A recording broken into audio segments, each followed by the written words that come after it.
Buenos días, compañeros. Nuevamente bienvenidos a esta tercera conferencia del día de hoy, 3 de marzo. A nombre de nuestro señor director, el doctor Raúl Contreras Bustamante, de nuestro jefe de edición, el maestro Fausto Razo Vázquez, sean ustedes bienvenidos a esta conferencia intitulada Victimología y el Derecho de Víctimas, que será impartida por el doctor Alejandro López García. El objeto de esta conferencia es conocer diversos aspectos vinculados al estudio de las víctimas del delito, las cuales aparentemente han sido ampliamente estudiadas y analizadas desde el derecho penal. Sin embargo, dicho estudio se encuentra sesgado al no mirarse a las víctimas desde la perspectiva de quien sufre el daño producido por el delito.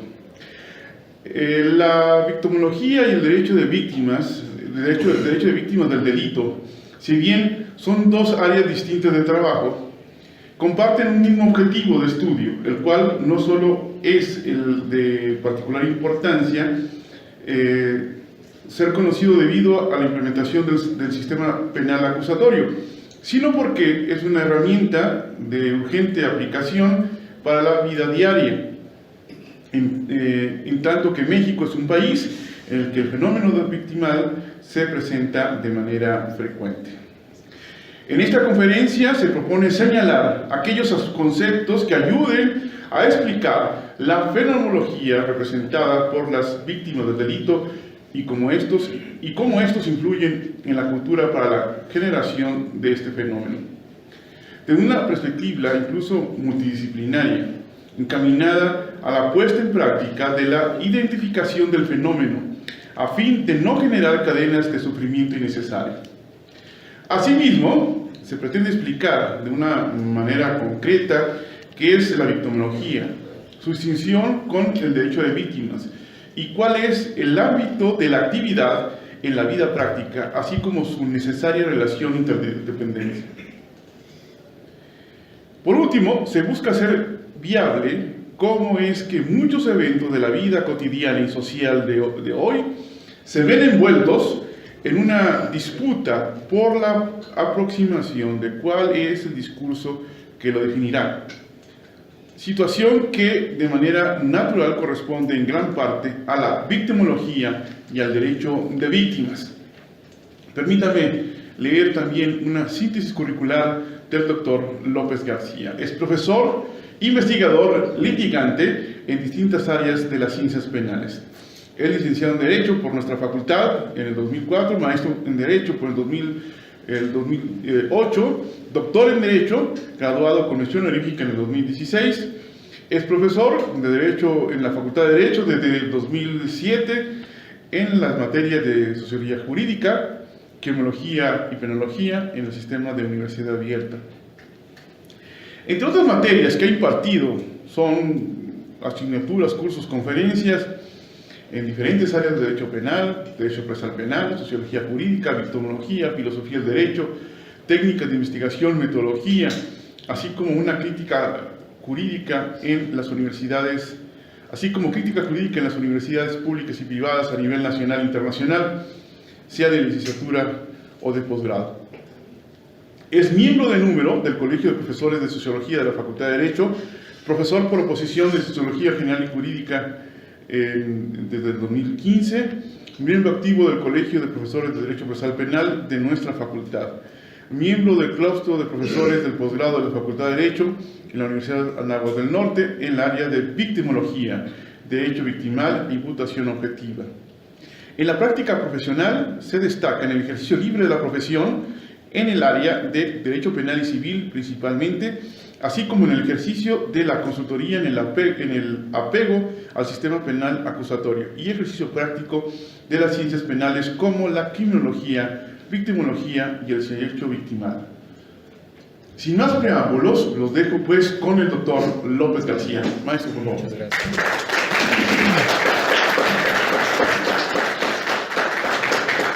Muchas gracias, muy buenos días a todos. ¿Cómo se encuentran? Bien, bien. Bueno, pues entonces les tengo una buena noticia.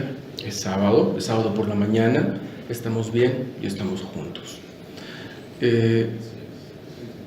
quiero antes que nada iniciar esta pequeña, bueno, ni tan pequeña charla, agradeciendo principalmente, inicialmente, al doctor Raúl Contreras Bustamante por la oportunidad que nos da principalmente a los profesores de la Facultad de Derecho, egresados de esta Facultad de Derecho, de presentar distintos temas complementarios también para los estudiantes del sistema de universidad abierta y también para los estudiantes en general, principalmente para hacer este tipo de intervenciones muy necesarias y muy importantes. También quiero agradecer al profesor maestro Fausto Razo también por la oportunidad y la aceptación de este tipo de conferencias, esta temática que es sumamente necesaria hoy. Es altamente urgente hablar de este tipo de temas sobre victimología, sobre derecho victimal.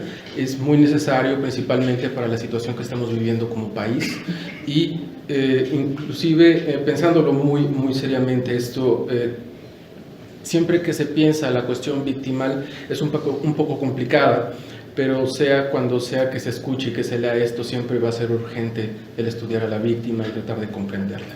Entonces, muchas gracias por la oportunidad y bueno, pues vamos a empezar. Espero no tardarme mucho, voy a tratar de ser concreto para que darles oportunidad también a ustedes en unos momentos más, para que podamos hacer un diálogo importante sobre esta temática y espero que tengan muchas dudas. De eso se trata este tipo de pláticas, ¿no? Para informarnos y para conocer un poquito más qué es lo que está pasando del otro lado del derecho penal, ¿no? Como dicen por ahí. Bueno, pues, ¿de qué se trata esto? Bueno, primero, inicialmente traté de vincular la distinción entre derecho victimal y victimología, ¿no? Cuando yo elegí el tema no me había dado cuenta de lo difícil que era tratar de explicar en 45 minutos dos áreas que han crecido muchísimo y dos áreas importantísimas de esto. Realmente me di cuenta de que tenía que buscar un canal importante de comunicación, un canal que me ayudara principalmente a construir primero a nivel conceptual mi objeto de estudio, y tratar de comprenderlo para después criticarlo también. Entonces, inicié esta tarea de tratar de explicar el concepto de víctima para que pudiera ser abarcado por una parte por el derecho victimal y por el otro lado la victimología, que tenemos que entender que hoy en día ya no son la misma cosa, ¿sí? Entonces, el primer concepto, quizás uno de los conceptos más importantes y quizás a veces mucho más impresionantes cuando ya empezamos a hablar de estas cuestiones victimales, quiero mencionar algo importante. Esta es una conferencia de víctimas desde una perspectiva victimal, que no es lo mismo hacer una conferencia sobre víctimas desde el derecho penal y que no es lo mismo hacer una conferencia de víctimas desde la criminología. Entonces precisamente vamos a hablar de víctimas porque este es un lugar hoy para hablar de víctimas y también es en honor a ellas también, ¿no? Que tanto necesitan ser conocidas en este país. Entonces, el primer concepto importante que yo encontré para tratar de entender el fenómeno de la victimización o el fenómeno de las víctimas, antes de entrar en el estudio directo desde la perspectiva victimológica o de la perspectiva del derecho de víctimas, yo creo que lo más importante primero es tratar de entender qué es una víctima. Para poder entender esta construcción conceptual, me encontré con esta impresionante idea de la opresión, ¿no? La opresión es a final de cuentas a veces le tenemos un poco de miedo a las palabras, ¿no? La palabra opresión de repente suena un poco agresiva, sí, pero es algo que está presente en la vida de todos nosotros, está en la vida de todos y cada uno de los habitantes de este planeta. Todos de alguna manera tenemos algo o existe algo que nos oprime, ¿sí? De ahí encontramos que es un ejercicio de fuerza o sometimiento, ¿sí? Encontramos, por ejemplo, una dicotomía, ¿no? En cuanto a las relaciones de poder, la dialéctica y amo-esclavo, ¿no? Ampliamente estudiada por Hegel, ¿no? Y encontramos también esta categoría de victimario y de víctima. Resulta interesante esta idea de la opresión, ¿no? Principalmente identificado en función del sujeto o del ser humano también, ¿no? Porque esta opresión puede ser consciente, puede ser inconsciente, es decir, la identifique, puede ser que no la identifique, puede ser voluntaria, muchas veces hay personas que aceptan su propia opresión y no la han identificado incluso, y puede ser también involuntaria, ¿no? Entonces, desde esta perspectiva yo empiezo a hacer este estudio conceptual de la víctima del delito y de la víctima en general desde una perspectiva que hay algo que oprime a alguien. No sé si me estoy explicando. ¿Sí? Bueno, entonces nos damos cuenta que en el caso de las víctimas en general, se identifica una dialéctica entre opresor y oprimido. Hay alguien que oprime a alguien y existe, a final de cuentas, alguien que padece esa opresión y le vamos a empezar a llamar tentativamente también como víctima. ¿Sí? Vamos a hablar entonces, ya una vez que vimos esta característica del concepto de víctima, la noción de dialéctica de la victimización, ¿no? ¿Cómo funciona esto? ¿Qué es la victimización? Todos los días, en muchos lugares escuchamos la palabra victimización. De hecho, es un lenguaje que debe utilizar el derecho victimal y la victimología. En criminología, por ejemplo, esto podría ser el símil a la noción de criminalización. Sin embargo, nos damos cuenta que también el área de víctimas tiene su propio lenguaje. Cuando nosotros vemos, por ejemplo, este idea de victimización, tenemos que entenderlo como el proceso a partir del cual alguien se convierte o deviene en víctima. Esto es muy importante que tenemos que notar, ¿no? Porque tenemos que darnos cuenta que todos, de alguna manera, no podemos ser víctimas, y para poder entenderlo tenemos que entender de quién fuimos víctimas o qué fue lo que nos pasó para que nosotros llegásemos a ser o estar en esta condición de víctimas, ¿no? Por ejemplo, se me ocurre decir que hay personas que son víctimas de delitos, hay personas que pueden ser víctimas de crímenes, ¿no? Que no es lo mismo entonces delito y crimen. Hay personas que son víctimas de siniestros, hay personas que son víctimas de accidentes, hay personas que son víctimas de fenómenos naturales, por ejemplo, e incluso hay personas que son víctimas de sí mismas, ¿no? Y aquí me atrevería a decir, por ejemplo, todas estas trampas mentales que de repente aparecen en las personas, porque incluso puede llegar a haber víctimas imaginarias o incluso víctimas que se pueden producir a sí mismo efectos nocivos. Estoy hablando de una categoría de víctima muy, muy, muy general. Todavía no estoy entrando directamente en lo que aprecia la victimología y lo que está apreciando también el derecho victimal, ¿no? Entonces, estamos dando cuenta que hay un proceso a partir del cual una persona se convierte en víctima.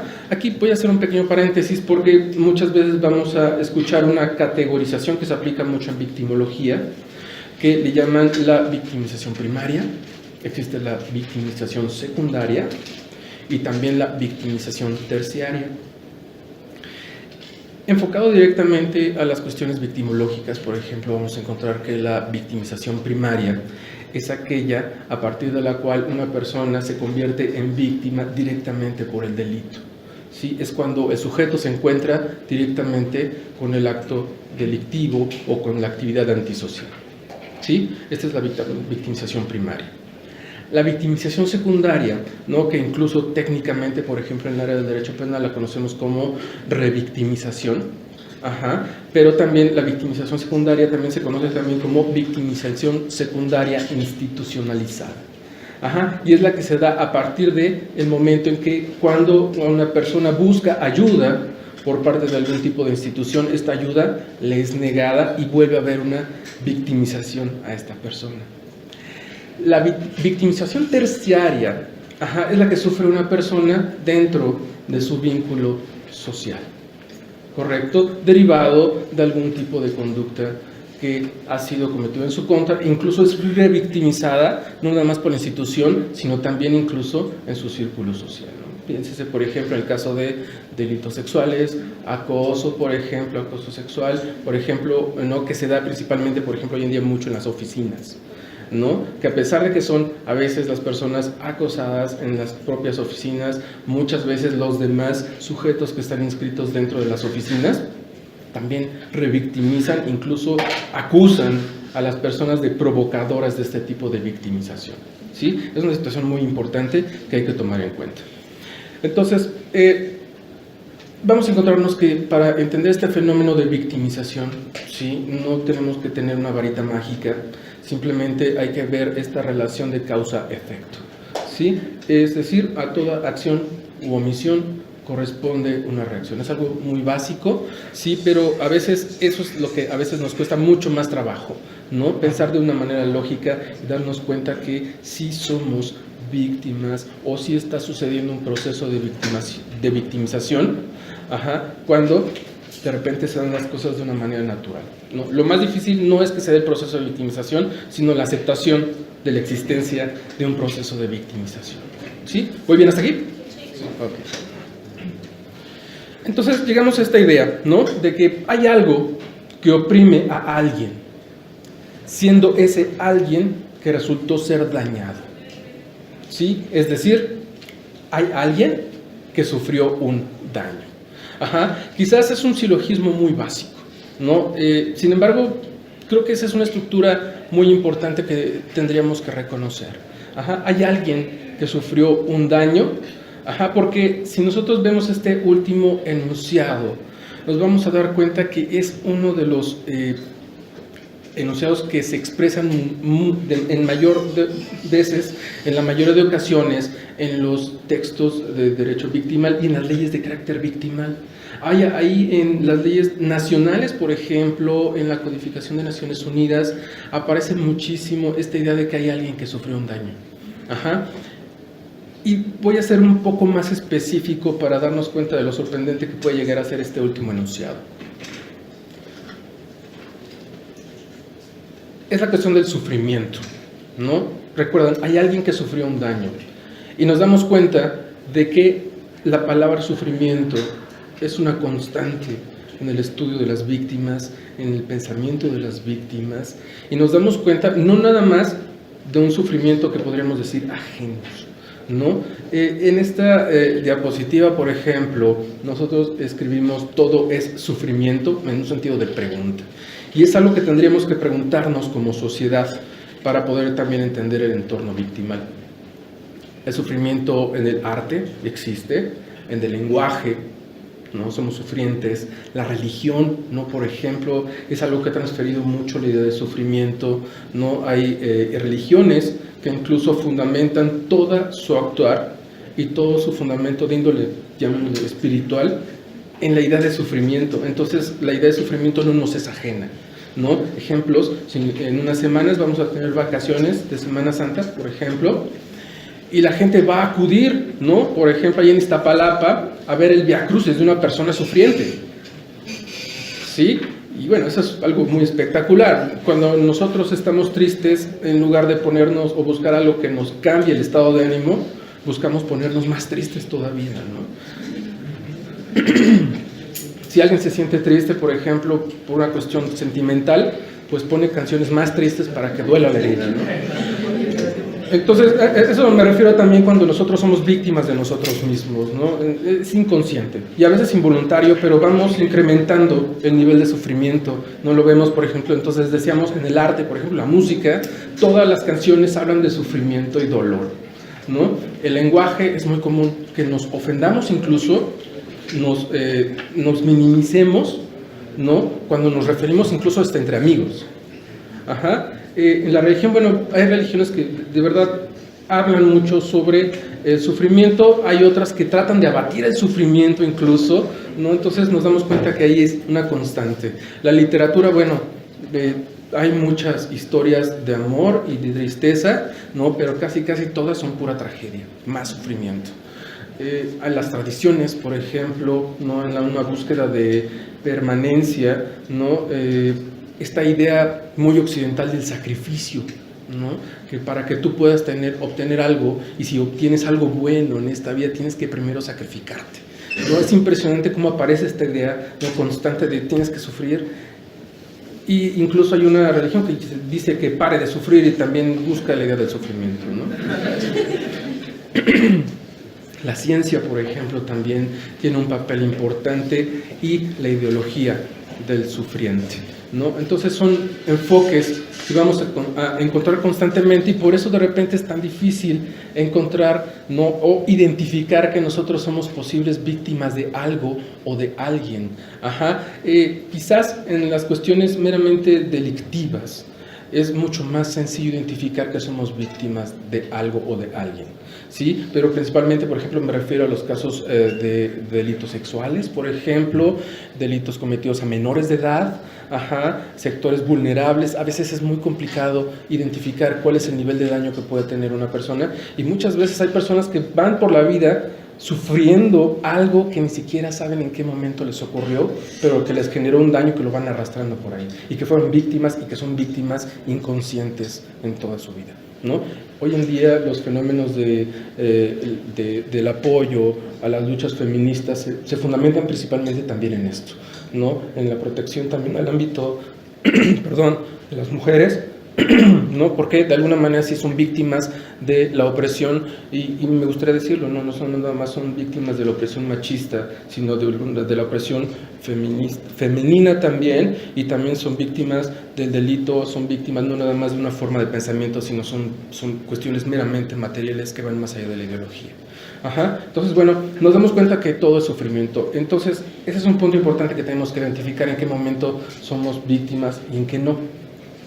Tenemos que darnos cuenta también que el fenómeno de la victimización se encuentra en toda la historia, ¿no? A veces es consciente, a veces es inconsciente, es negada, ¿no? A veces no se acepta que hay un tipo de personas que fueron víctimas o poblaciones que son víctimas, que incluso a veces es estimulada, y a veces incluso es hasta aceptada. ¿No suena un poco extraño de repente hacer este tipo de revelaciones?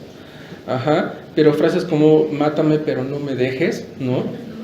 Nos habla muchísimo de una cultura de aceptar, ¿no?, un sufrimiento consciente, ¿no?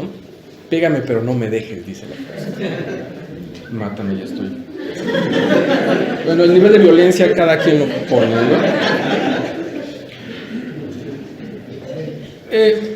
Resulta interesante entonces llegar al abordaje de lo que durante muchos años entre abogados y victimólogos y estudiantes afines a este tema identificamos hoy como la perspectiva victimal, ¿sí? Es un tema que durante mucho tiempo estuve tratando yo de analizar junto con otros especialistas al área, porque la perspectiva victimal es sumamente reveladora y más en estos tiempos. Es de verdad llegar a un avance importante en el estudio de esta temática y primero darnos cuenta de que la perspectiva victimal, fíjense bien, es pensar desde la víctima y no como la víctima.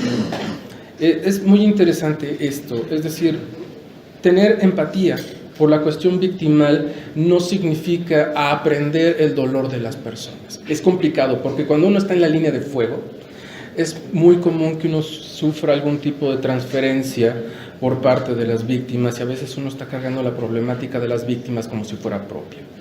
¿Sí? Esta idea de la perspectiva de la víctima también incluso como abogados nos ayuda muchísimo a tratar de apoyar, atender y asesorar víctimas del delito, sin tener que tener nosotros como abogados estados de pánico. Es decir, voy a apoyar a una víctima, voy a asesorar a una víctima de forma racional, consciente, pero no de manera pasional. Porque si no me voy a poner a llorar junto con las personas y se trata de apoyarlas de manera racional. ¿Sí? Entonces, eso es muy importante que identifiquemos nosotros como abogados, porque nos va a ayudar a pensar desde la víctima, pero no como la víctima, es decir, no apropiamos su dolor. Lo entendemos, lo conocemos, hacemos lo que está en nuestras manos para apoyar a las víctimas, pero no nos convertimos también en víctimas. No sé si me explico, ¿no? Entonces, evitar mirar al otro como negado, minimizado o comprendido en él.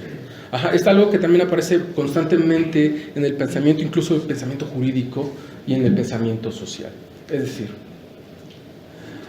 Tratamos de negar la existencia de una víctima o precisamente por esta desilusión que a veces tenemos por la aceptación de la existencia de la víctima.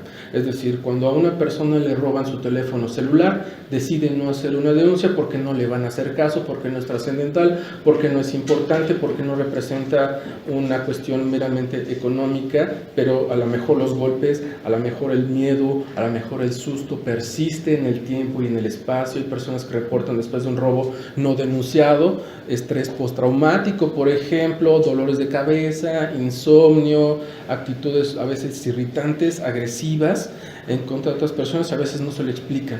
Si hacemos un análisis de lo que ha sucedido en sus últimos días, probablemente ahí va a haber algún tipo de índole victimal que le está afectando, que le afectó en su tiempo y en un espacio. ¿Sí?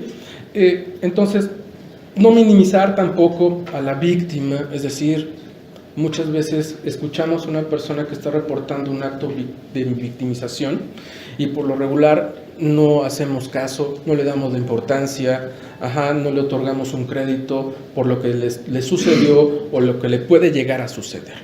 Sí, simplemente lo negamos otra vez y a veces decimos que está comprendido. El derecho penal y el derecho procesal penal durante muchos años decía que la víctima estaba comprendida en el sistema como de manera automática, es decir, se hablaba de derecho penal y se hablaba en automático de la víctima del delito. Sin embargo, nos damos cuenta hoy en día que es necesario nombrarla para que tenga existencia. No es lo mismo hablar de 43 personas que desaparecen, extrañamente desaparecen las cosas en el siglo XXI, que nombrar a las personas que ya no están, ¿no? Las hace presentes y las hace existentes, ¿no? Ese es un elemento importante, darle una condición de existencia. Mirar desde la otredad y no desde uno mismo, no es tratar de entender también el fenómeno victimal, respecto a que hay más posibilidades de que cada uno de nosotros nos convertamos en víctimas a que nosotros nos convirtamos en imputados o en sentenciados por algún delito.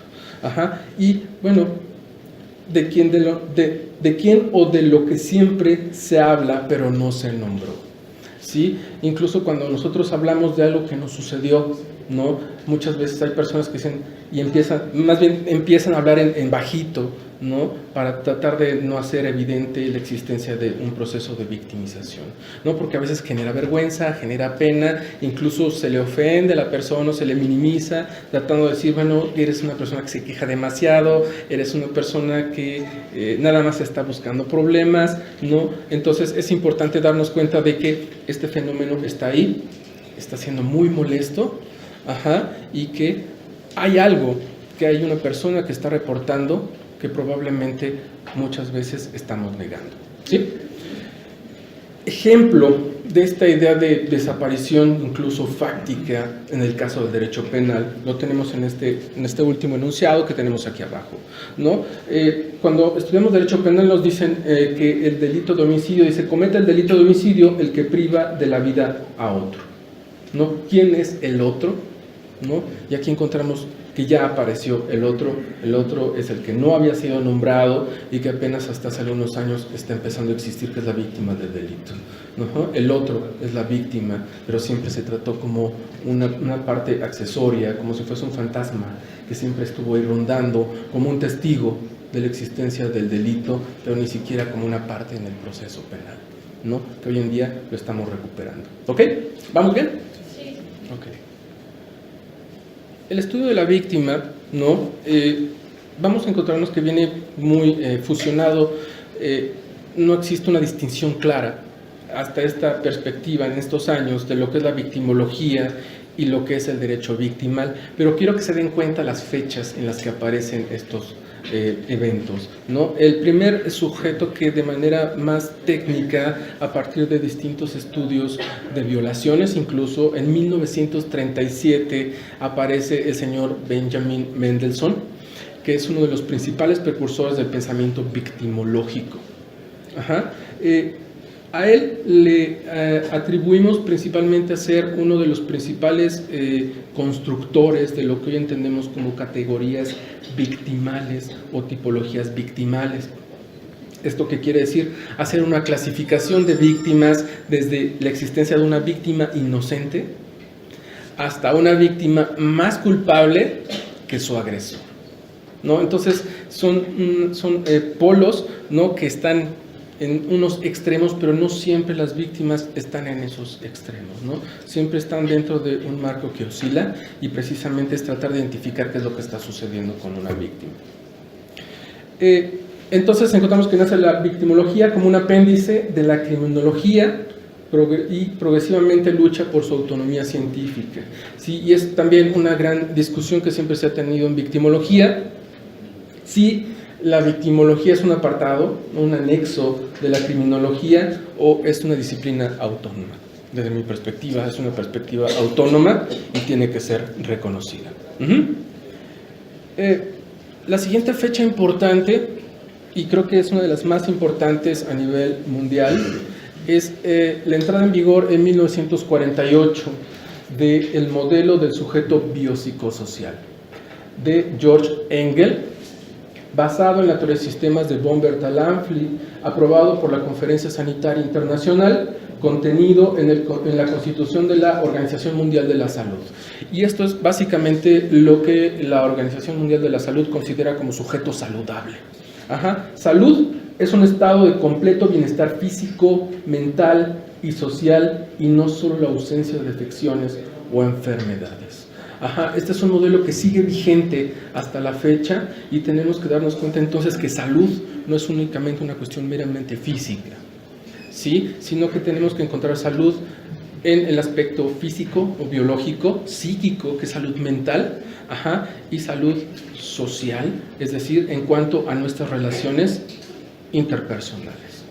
Y aquí es donde también entra el derecho para tratar de determinar cuál es el nivel de satisfacción que tiene una persona en cuanto a su vida, y qué tan sanas pueden ser sus relaciones sociales o conflictos que puede llegar a tener una persona. Vamos a guardar un poquito esta idea y la vamos a aclarar un poquito hasta el final para enfocarla a la cuestión del derecho constitucional. Muy pequeño, ¿sí? Entonces, este es el modelo de sujeto, y entonces nos damos cuenta que el sujeto tiene algún tipo de opresión o afectación. Vamos a encontrar entonces que hay algo que está alterando la salud del sujeto, algo que está afectando alguna de sus esferas, ¿sí?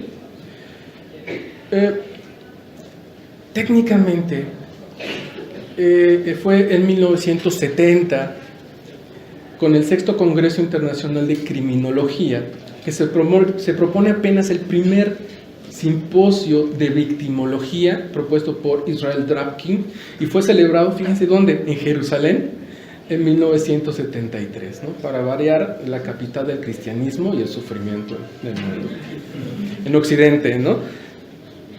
Esta es una fecha importante, ¿no? Los antecedentes, bueno, eran temas aislados, pero fíjense que aparece hasta 1970 el estudio de la víctima técnicamente.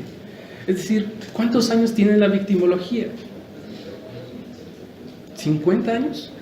A lo mucho. ¿Sí? ¿Cuántos años tiene la criminología? ¿Cuántos años tiene el derecho penal? Y nos damos cuenta entonces que estamos siendo pioneros, ¿no? Apenas con menos de 50 años, con la existencia de un estudio de la víctima, y estamos empezando a darnos cuenta de que existe la víctima, que es impresionante, porque técnicamente incluso hasta el año 2000 y propiamente hasta el año 2008 en este país, la víctima no existía en el proceso penal.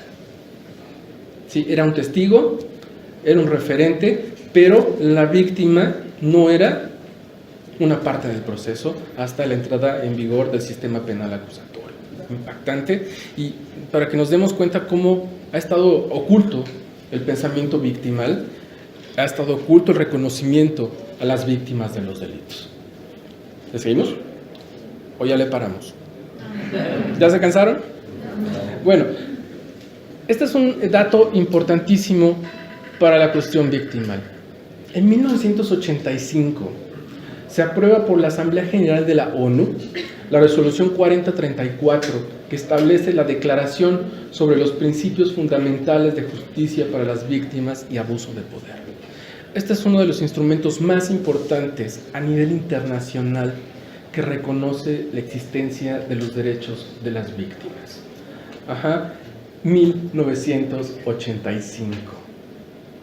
Aparecen apenas las víctimas a nivel internacional reconocidas, ¿no? Para que nos demos cuenta de qué es lo que ha estado pasando, cómo estuvimos viendo toda la vida el fenómeno del derecho penal, cómo estuvimos viendo el fenómeno criminal, si apenas en 1985 apenas aparecen las víctimas en el escenario mundial. Ya habían aparecido incluso guerras mundiales. Es impresionante darnos cuenta de este tipo de cosas. Entonces, esta idea de 1985 incluso deriva en un manual de reconocimiento y de atención y de poner en marcha el tratamiento a las víctimas del delito. Incluso sugiere modelos de tratamiento y de centros especializados para el tratamiento a víctimas del delito, ¿no? Es en 1985 una de las fechas importantes para este tipo de cosas.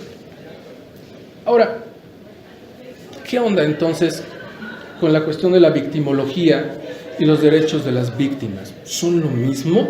Aparentemente hasta el momento parecería ser que son lo mismo. No sé si ustedes lo han notado, porque las historias son como que muy parecidas.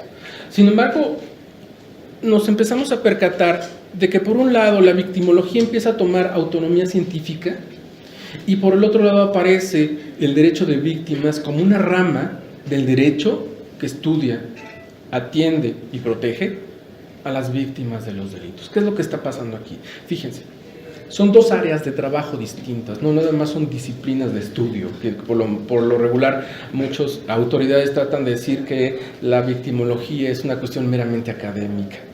Sí, pero realmente es un área de trabajo y es un trabajo práctico también incluso, ¿no? Por ejemplo, la victimología es el estudio técnico-científico de la víctima del delito. ¿Sí? Aquí el victimólogo o el estudio de la victimología, pues, busca el origen de la víctima, es decir, en qué momento la persona consciente o inconsciente, repito, voluntaria o involuntariamente, se puso en el papel de víctima. ¿Sí? Muchas veces decimos, yo no quería ser víctima, ¿por qué me pasan las cosas? Yo no me puse ahí. Claro que tú te pusiste ahí. El problema es que te sucedió. El problema es ese reconocimiento no voluntario de que uno acude a ese encuentro a veces con su victimario. Es difícil identificar esto. Ahora, el origen, ¿en qué momento se originó este evento? El proceso. El doctor Luis Rodríguez Manzanera hablaba no de un estudio del iter criminis únicamente, sino de lo que tenemos que entender como iter victimae. Este es un elemento muy novedoso, porque cuando nosotros entendemos, por ejemplo, el iter criminis, lo entendemos como este proceso a partir del cual un sujeto planea, ejecuta la realización de un delito. ¿Sí? Lo interesante aquí es visualizar cómo es que una persona puede incluso generar distintas secuencias para no provocar su victimización, pero para que se dé un proceso de victimización. ¿Sí? Muchas veces decimos, bueno, caminé tantas cuadras, incluso en las declaraciones ante el Ministerio Público escuchamos esto, caminó tantas cuadras y en el momento de elegir por una calle o por otra, eligió la calle en donde fue victimizado. ¿Sí? Esto no, la persona no sabía que iba a ser victimizado, pero eligió ese camino y esa es la manera a partir de la cual nosotros podemos explicar este proceso de victimización. No sé si me explico. Y es básicamente lo que yo les decía en un inicio en esta cuestión de relación de causalidad para la construcción del concepto de víctima, ¿no? Entonces, el victimólogo estudia esto, el origen de este proceso, el proceso en sí, y algo bien importante que se nos ha olvidado en este país, darle un seguimiento posterior a la comisión de la conducta victimizante. ¿Sí? A veces los abogados somos sumamente frívolos, los penalistas son un poco más. Porque muchas veces pensamos que con la realización de la denuncia es como el final feliz de la película de Terminator. Pero Terminator revive. Pero no revive de la misma forma. Es decir, un delito genera un impacto y a veces no es reconocido de manera inmediata. Sí, por eso les señalaba hace rato, ¿no? Una persona que ha sido víctima de algo o de alguien, por lo regular reporta daños tiempo después. Incluso, te repito, pesadillas, dolor de cabeza, dolor de cuerpo, ¿no? Incluso si está siendo víctima de opresión, por ejemplo, laboral, les duele la espalda, ¿no? Porque están cargando algo. Inconscientemente lo están empezando a reportar, a veces pérdida de peso o a veces aumento de peso derivado por la ansiedad producida por un delito. ¿Sí? Es decir, ojalá y el delito se acabara únicamente con la denuncia, con la sentencia del imputado. Sí, pero lo que nos damos cuenta es que hay muchos daños, ¿no? Algunos lo minimizan diciendo daños colaterales, pero son daños concretos que están ahí y que tienen que ser atendidos y que no nos damos cuenta, incluso por salud mental, a veces ni siquiera reconocemos que tenemos algún tipo de daño mental y no es nada negativo, no hay un sujeto completamente equilibrado mentalmente, ¿sí? Pero es mucho más sano atenderse mentalmente que no atenderse, porque andamos desperdigando por ahí, ¿no? Nuestro proceso de victimización y a veces nos incrementamos, como les decía yo hace rato, el nivel de sufrimiento como víctimas, ¿no? Que eso es mucho más difícil y le andamos contando a todo el mundo y hasta hay personas que lo publican en Facebook, ¿no?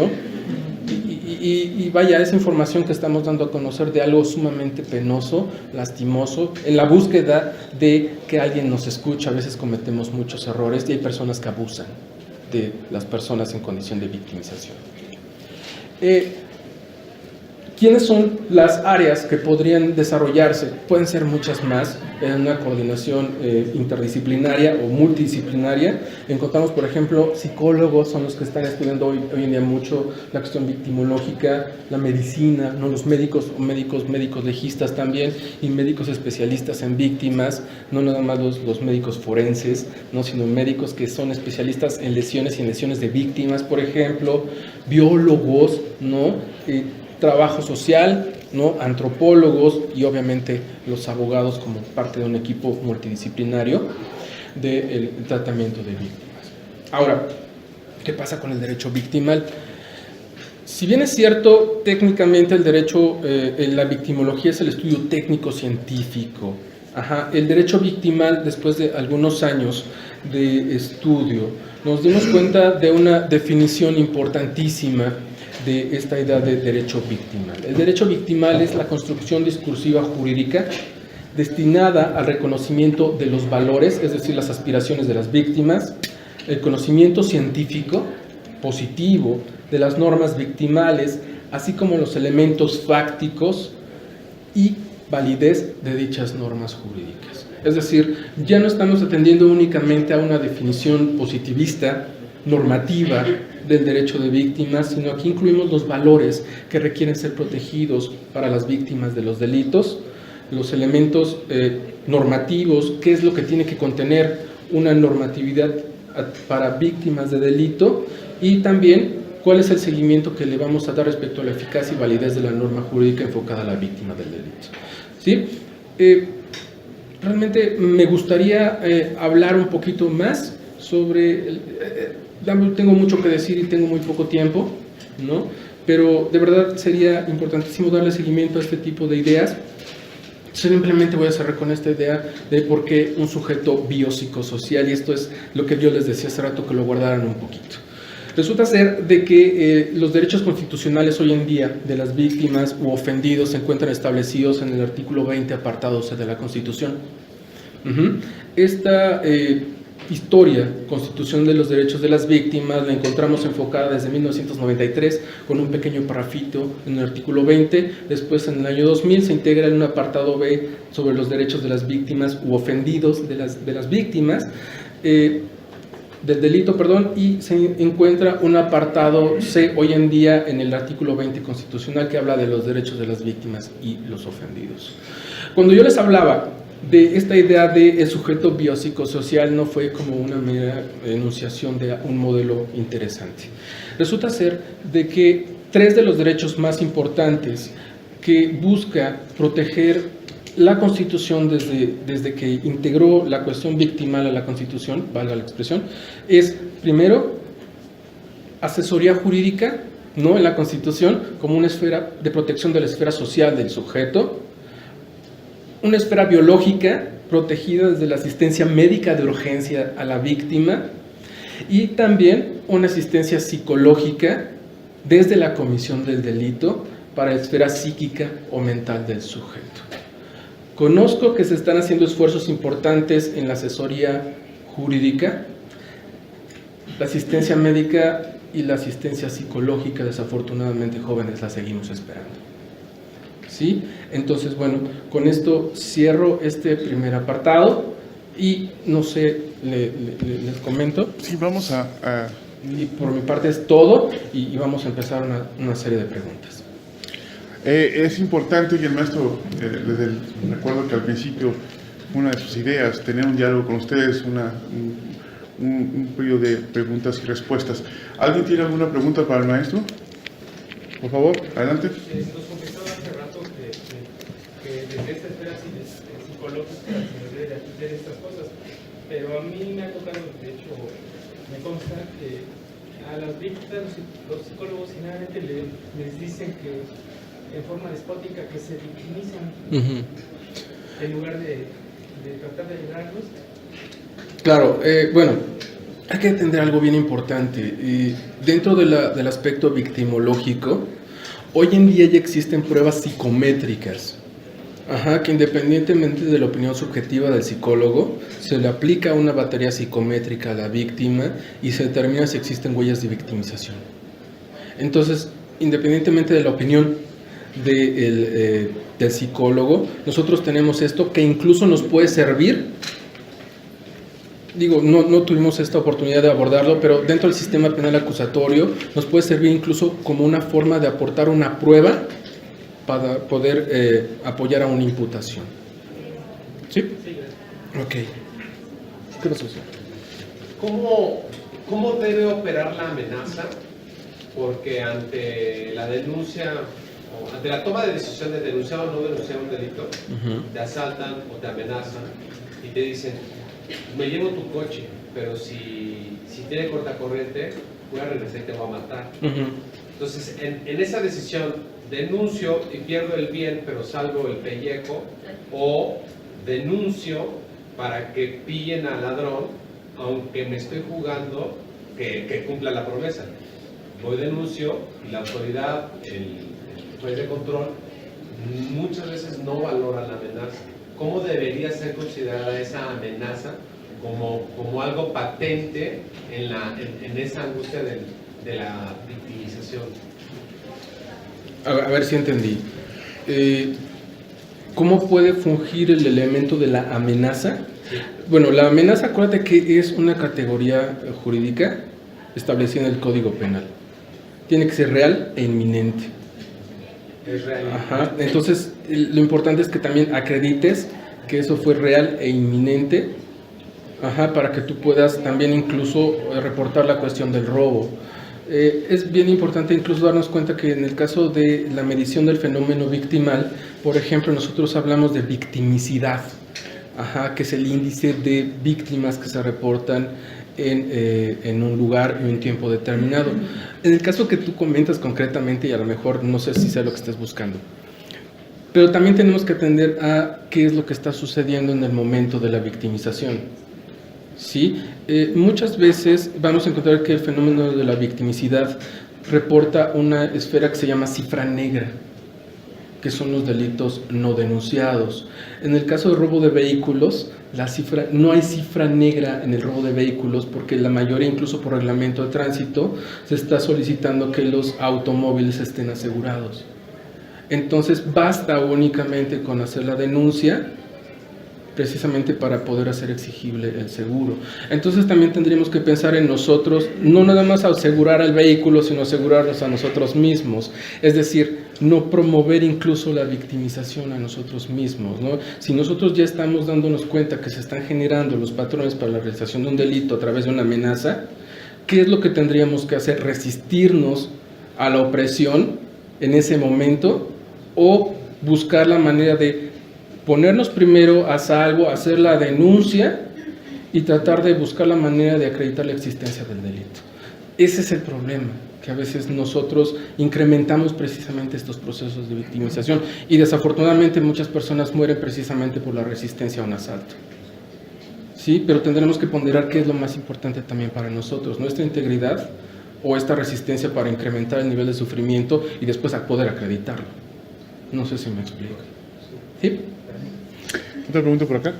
¿Qué pasó, señor? ¿En qué momento podría la victimología determinar que el victimario puede ser sujeto también en un tiempo anterior como víctima? O sea, como en los delitos de violación, la mayoría de los violadores también fueron violados, ¿no? De niños. Ajá. Entonces, ahí, no sé, siento que podría haber como cierta incongruencia, ¿no? O no incongruencia, está mal dicho. Como que se contrapuntería, ¿no? Él como víctima y a la vez como victimario. Ajá, sí, ya entendí. Bueno, son cosas que se van dando de manera separada. ¿No? Aquí, por ejemplo, tenemos una especie de sujeto egoísta, ¿no? Que de alguna manera va generando delitos a partir de un delito que le cometieron a él. No sé si es lo que me estoy explicando. ¿Sí? Pero incluso aquí dentro, esto no es meramente una cuestión de análisis de la victimología, sino yo lo atendería desde una perspectiva criminológica para poder conocer el perfil criminal del sujeto. Y dentro de este entendimiento del perfil criminal del sujeto, nosotros podríamos ver si hubo daños que detonaran la existencia de daños psicológicos que propiciaran después la generación de delitos en contra de otras personas. Sí, pero no sería propiamente trabajo de víctima, porque el criminal, bueno, a menos de que lo veamos como víctima, pero desde esta perspectiva nosotros estamos buscando el origen de la victimización, no el origen de la criminalización. Sí, que son, por eso hace rato hablaba del intervictimae y el intercrímenes. No, en el intercrímenes vemos cómo se construye la figura del criminal, se encuentra con su víctima y prosigue su camino. Ajá. Y cuando yo hablaba del intervictimae, vemos el origen de la víctima, cómo surge, se encuentra con su victimario y sigue. No son caminos diferentes, que se cruzan de manera causal, pero son diferentes. ¿Sí me explico? Y por eso es importante ver la cuestión victimal y distinguirla de la cuestión criminal también. ¿Acá otra pregunta? Ajá. Acá, usted, compañero. Mi pregunta es cómo integrar la interdisciplinaridad al derecho penal, porque muchas de las veces, por ejemplo, yo llevé un ensayo sobre el artículo 179 del Código Penal, que es acoso sexual, de cómo está limitado hacia la querella, que la querella en sí te da nada más un tiempo límite de 1 año para que se pueda proceder, y esa misma forma es un poco permisiva en el momento en el que incluso puedes tener alguna forma de amenaza, como bien lo decía el compañero. O sea, ¿cómo te puedes poner tú a salvo en una situación de acoso sexual cuando justamente no es suficiente 1 año? Entonces, este tipo de situaciones que también la doctora Marie-France Irigoyen escribe en su libro de acoso moral, cómo es que la misma persona no puede ser que se exprese, puede ser que denuncie, pero como es partícipe, o si es partícipe de un ente social, de un ente colectivo, este ente colectivo, si no se da cuenta de esa victimización, la persona que es víctima jamás lo dice y siempre se queda rezagada. Al igual que estudia cómo esta asimilación de la persona para guardar y callar su estado de víctima, hace que a los años jamás lo diga, y cuando se diga ya ni siquiera sea sujeto de derecho, como lo vemos ahorita con los casos de Carla Sousa, de toda la variedad de Me Too. ¿Cómo es que podemos integrar la interdisciplinaridad en el derecho penal para que permita que la psicología también analice y diga en qué momento es permisivo una ley al momento de ponerle cierto lapso de tiempo? Yo creo que la interdisciplinaridad no la vamos a encontrar en la tipología penal, sino la vamos a encontrar principalmente en el derecho procesal penal, y hoy en día lo vamos a encontrar de una manera mucho más contundente en el sistema penal acusatorio, en la integración de la carpeta de investigación. Incluso es un derecho constitucional por parte de la víctima del delito el otorgar libremente pruebas durante todo el proceso de investigación. Aquí es bien importante, incluso si una víctima lo calla, bueno, acuérdate que si no lo dices no existe. Desafortunadamente, hasta que es expresado en el discurso, se materializa y existe. ¿Sí? Entonces, si la persona busca, por eso decía algo bien importante, no callarlo y buscar una atención que nos ayude a expresar esto y que nos ayude a canalizar este tipo de elementos. Algo que dicen mucho las mujeres en esta cuestión de la violencia en contra de las mujeres es precisamente hablar y decir lo que está sucediendo para que se pueda proceder. El sistema penal acusatorio, dentro de este otorgamiento de pruebas, nos da la oportunidad de otorgar cualquier cosa que tú puedas otorgar como prueba, para que pueda ser tomado en cuenta siempre y cuando sea legal. Entonces, si una persona se da cuenta de que algo está sucediendo en su vida, es buscar elementos para poder probar que ese tipo de violencia está existiendo, para que pueda ser atendido pronto.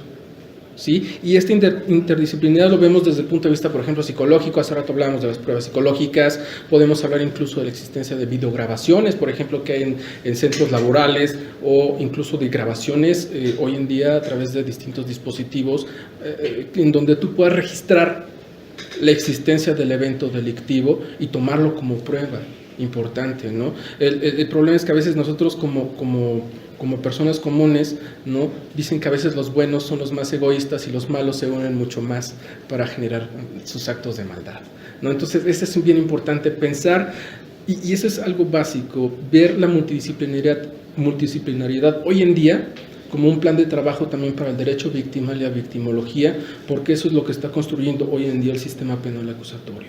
Si nosotros como abogados no nos acercamos a otros profesionistas para poder otorgar mejores juicios, sustentar mejor nuestros asuntos, no vamos a poder salir adelante, y es lo que está sucediendo hoy con los ministerios públicos.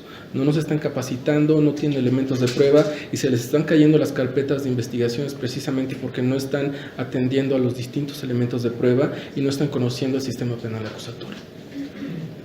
Bueno, ¿ya vamos a terminar? Sí. Bueno, vamos a terminar con esta pregunta, y no sin antes vamos a pararnos a felicitar al maestro, al doctor Alejandro López García, por un reconocimiento de la Facultad de Derecho. Todo el presente reconocimiento al doctor Alejandro López García por su destacada presentación como ponente en la conferencia Victimología y Derecho de Victimal, disertada el día 3 de marzo de 2018 en el Auditorio Isidro Fabela de la Facultad de Derecho por mi raza, la Espíritu, Ciudad Universitaria, a marzo del 2018. Muchas felicidades, maestro.